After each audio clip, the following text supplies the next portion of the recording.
신약성경 5페이지 마태복음 5장 7절입니다.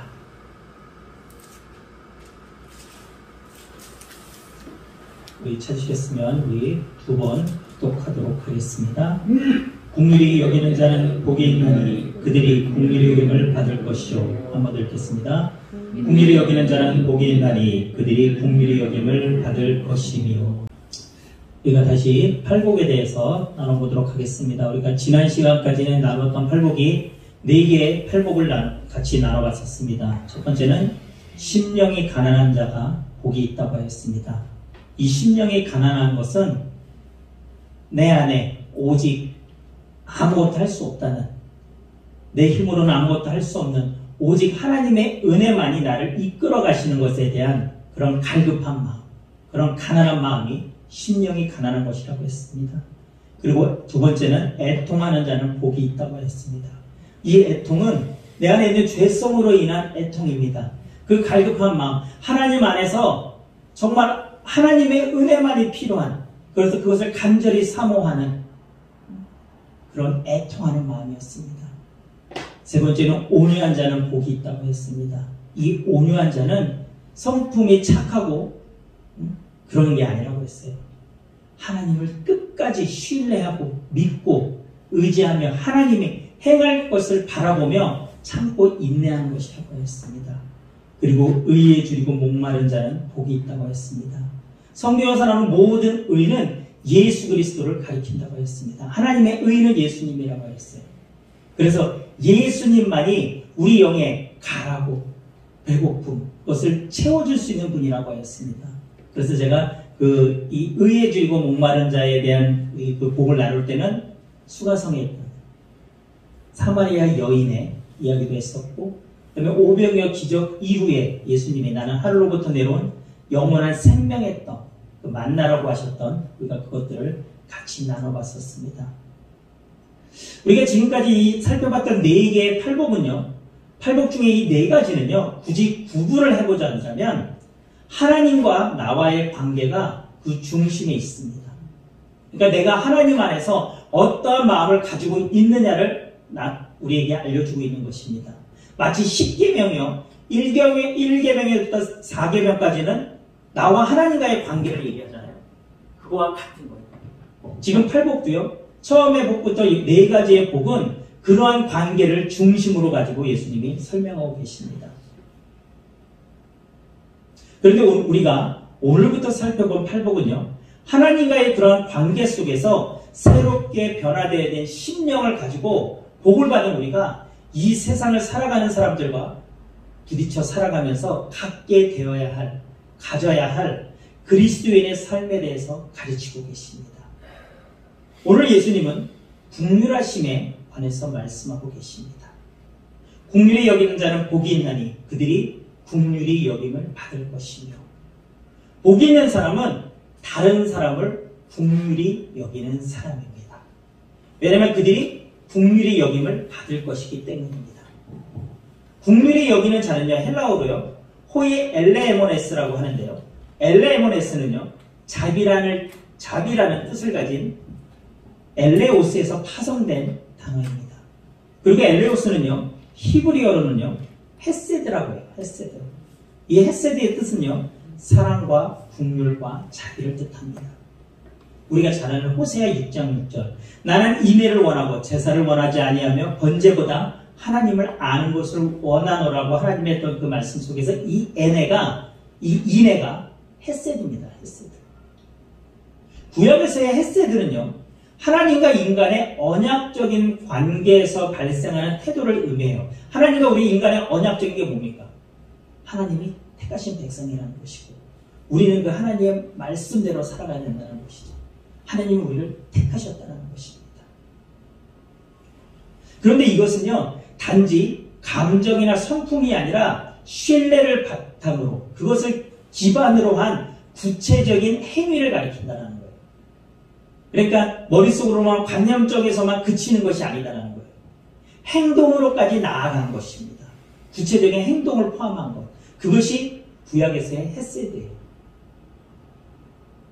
우리는 오늘 본문의 내용을 살펴보는 데 앞서서요, 예수님 당시에 이 국률이라는 이것이 어떠한 의미였는지 우리가 살펴볼 필요가 있을 것 같습니다. 예수님 당시는요, 로마가 전 세계를 힘으로 다스리는 시대였습니다. 또 문화적으로는요, 헬레니즘 문화의 영향을 크게 받던 시대였습니다. 그런데 그 시대는요, 이 국률한 마음이요, 높이 평가받는 시대가 아니었다고 해요. 오히려 그 반대로요, 하찮게 여겨지는, 별로 좋지 않게 여겨지는 시대였다고 합니다.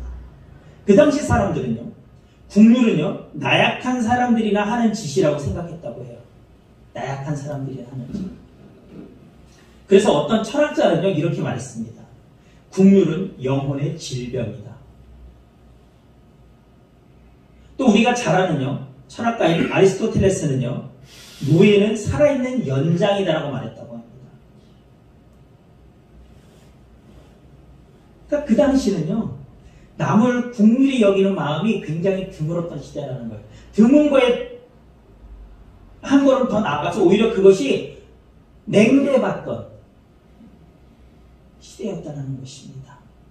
유대인들 또한 성경에 나오는 고아와 과부를 돌보는 문화가 있었지만 그들 또한 이방인들에게는요, 매우 배타적인 문화를 갖고 있었어요.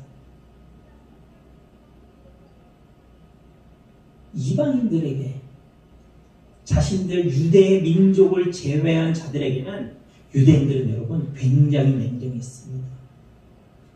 그래서 그 대표적인 예가요, 누가복음 10장 30절에서 36절에 나오는 강도 만난 사람의 예화입니다. 한 사람이 강도를 만났습니다. 강도가 그의 모든 것을 빼앗고요, 그의 옷까지 빼앗고요, 그를 죽기 직전까지 때립니다. 그래서 그는 거의 죽기 직전에 자기 힘으로는 자기 스스로를 어떻게 할 수도 없는 그런 상황에 처합니다. 그러다 마침 그곳을 지나가던 제사장이 그를 봤어요. 그런데 그 제사장은요, 그를 피해서 지나갑니다. 또한 레위인이 그를 봤습니다. 그 레위인은요, 그에게 다가가 그를 살펴봤어요. 그런데 그는 그를 돌봐주지 않고 그냥 지나갔습니다. 그런데 어떤 사마리아 사람은요, 그를 보고요, 그 다 죽어가는 그를 보고 불쌍히 여기서요, 그냥 지나가지 않고 그를 데리고 중앙으로 갑니다. 그리고 그곳에서 그를 돌보아줍니다. 그리고 그 다음날 그는 떠나기 전에 그 중앙 주인에게 돈을 주면서요, 그 사람을 돌봐달라고 합니다. 혹시 돈이 추가로 더 들게 된다면 자기가 돌아오는 길에 이곳에 들려서 반드시 갚겠다고까지 약속까지 합니다. 이 이야기는요, 당시 유대인들이 얼마나 국률함이 없는 그런 냉정한 세태를 적나라하게 예수님은 말씀하고 계신 것입니다. 그런데 오늘 예수님은요, 본문 속에서 유대인들의 그런 기본 의식을 뒤엎는 말씀을 지금 하고 계십니다. 그리고 예수님은요, 우리가 잘 아는 이 땅에 계시는 동안 유대인들이 죄인 취급하고 인간 취급도 하지 않았던 세리와 창기 등 그들과 함께 식사하며 그들과 함께 교제하셨습니다. 그리고 예수님은 우리가 잘 아는 마태복음 22장 37절 40절에 이렇게 말씀하시죠. 내 마음을 다하고 뜻을 다하고 내 마음을 다하고 목숨을 다하고 뜻을 다하여 주 너의 하나님을 사랑하라 하셨으니 이것이 크고 첫째 되는 계명이요 둘째도 그와 같으니 내 이웃을 내 자신같이 사랑하라 하셨으니 이 두 계명이 온 율법과 선지자의 강령이니라. 예수님은요, 온 율법과 선지자의 가장 핵심을 이렇게 얘기합니다. 하나님을 사랑하고 이웃을 사랑하는 것, 그것이 이 율법의 핵심이라고 예수님은 말씀하신 것입니다. 당시 유대인들에게는요, 이런 이웃 사랑에 대한 예수님의 가르침은 충격적이었습니다. 그들은요, 장로들의 유전, 장로들로부터 정해지고 전해 내려오던 그것을 근거로 해서 하나님에 대한 자기들의 의무를 다한다면 경우에 따라서는 그 부모와 이웃에 대한 그들을 사랑하고 공경에 대한 이 의무를 하지 않아도 된다고 그들은 생각했고요. 또한 이웃은 사랑하지만 원수와 죄인들은 미워하는 선별적인 이웃 사랑의 태도를 그들은 갖고 있었기 때문입니다. 그런데 그들에게 예수님이 오히려 너희 원수를 사랑하며 너희를 핍박하는 자를 위해서 기도하라고 말씀하시자 그들은요, 예수님이 그들의 눈에 가시와 같이 보였습니다. 그들은 예수님을 정말 증오하기 시작했어요. 그래서 여러분, 예수님을 십자가에 못 박기까지 그들은 하지 않습니까? 예수님은요, 우리가 하나님을 사랑하는 것과 이웃을 사랑하는 것, 이웃을 긍휼히 여기는 것이 서로 분리된 것이 아니라 원인과 결과처럼, 뿌리와 열매처럼 연결되어 있다고 지금 말씀하고 계신 것입니다. 그렇다면 오늘 예수님이 말씀하신 남을 긍휼히 여기는 마음은 어떤 것일까요? 어떻게 행동하는 것이 우리가 남을 긍휼히 여기는 것일까요? 저는 남을 긍휼히 여기기 위해 가장 필요한 것이 바로 상대방을 공감하는 것이라고 생각합니다. 공감을 사전에서 찾아보면요, 이렇게 설명을 해주더라고요. 남의 주장이나 감정, 생각에 찬성하여 자기도 그렇다고 느낀 또는 그러한 마음, 즉 공감은요, 상대방의 입장에서 상대방의 관점으로 그 사람의 삶을 보는 것을 말합니다. 우리 삶 속에서 일어나는 다툼의 거의 대부분은 아마 서로의 입장이 다르기 때문에서 비롯됩니다. 그런데 우리가 상대방의 입장이 되어보면, 그래서 그 사람의 관점으로 그 일을 바라보게 된다면 아마 다툼의 많은 부분들이 해소되지 않을까요? 제가 인터넷에서요, 공감에 관한 하나의 예화를 한번 찾아봤습니다. 이 예화는요, 교회 내에서의 어떤 공감하지 못하고 있는 그 문화를 표현한 것인데요. 제가 한번 읽어드려 보겠습니다.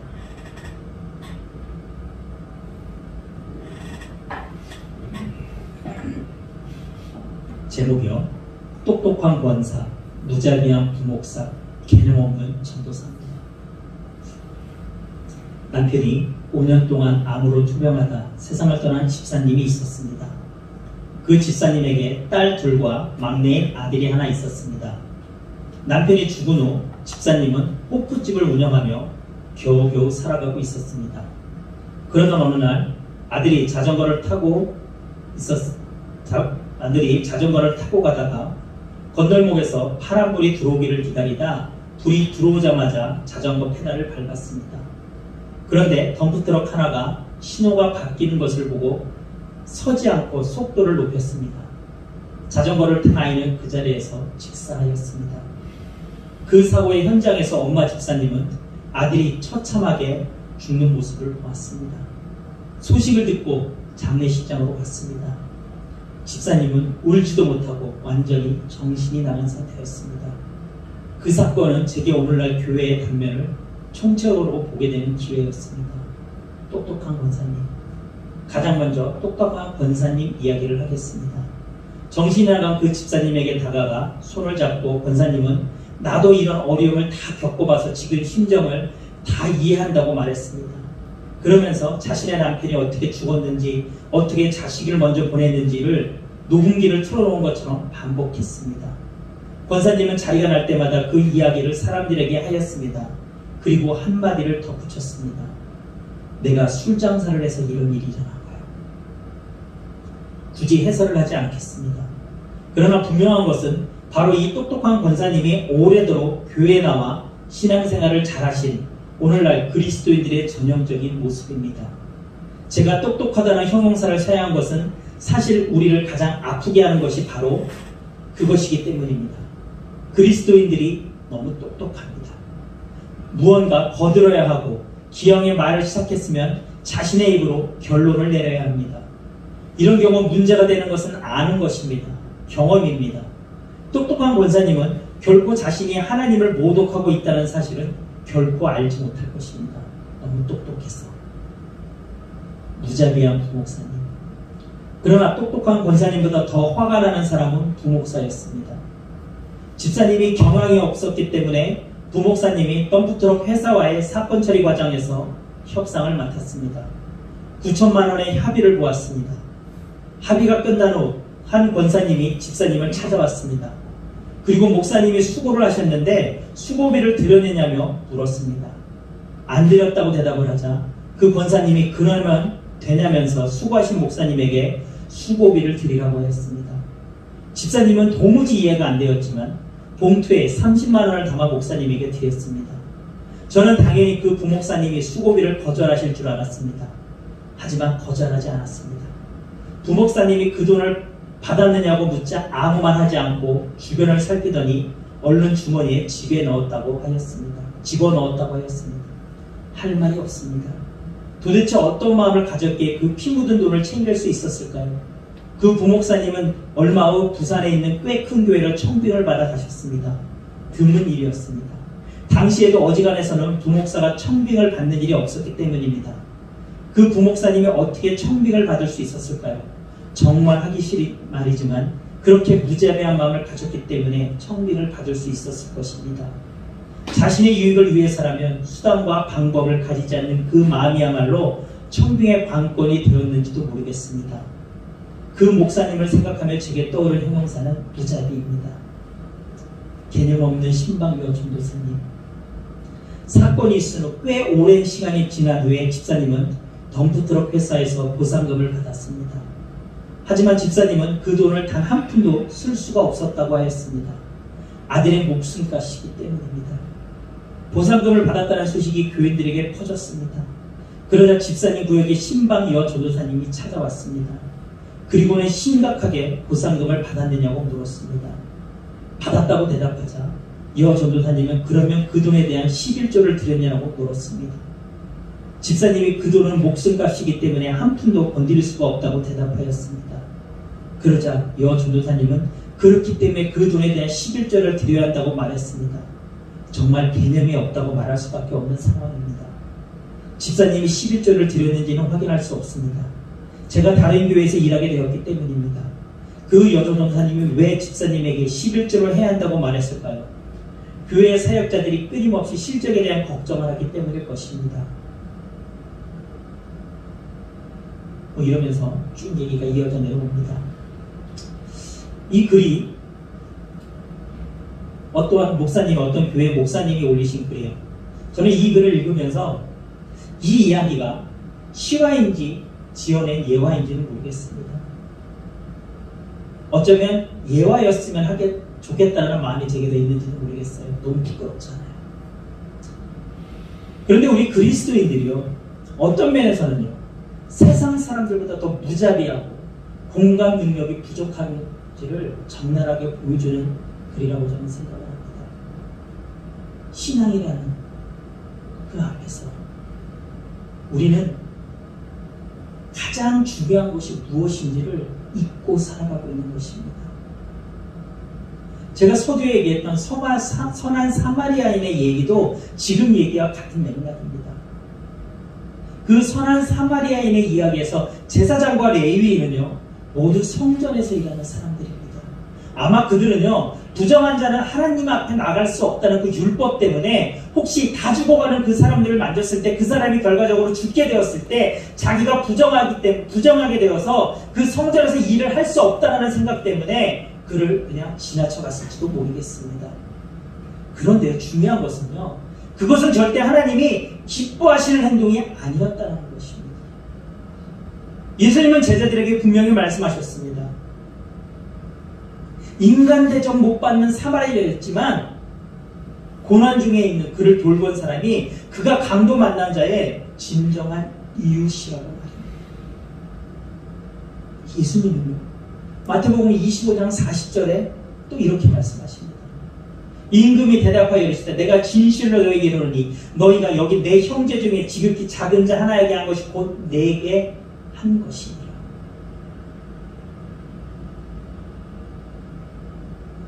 하나님은요, 분명히 말씀하십니다.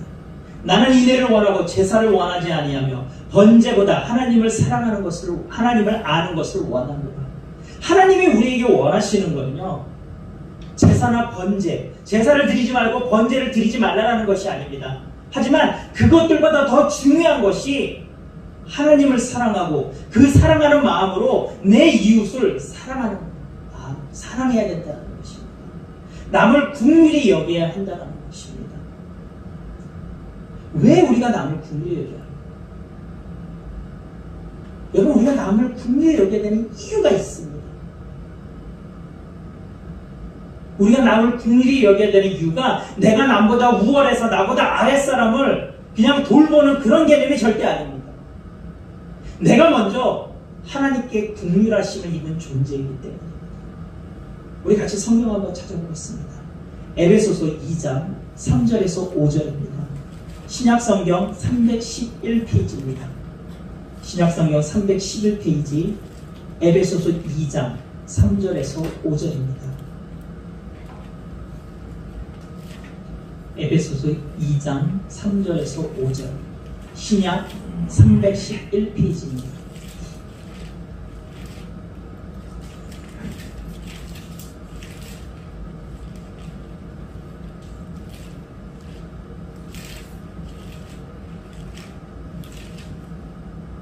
신약 311페이지 에베소서 2장 3절에서 5절 같이 합독하겠습니다.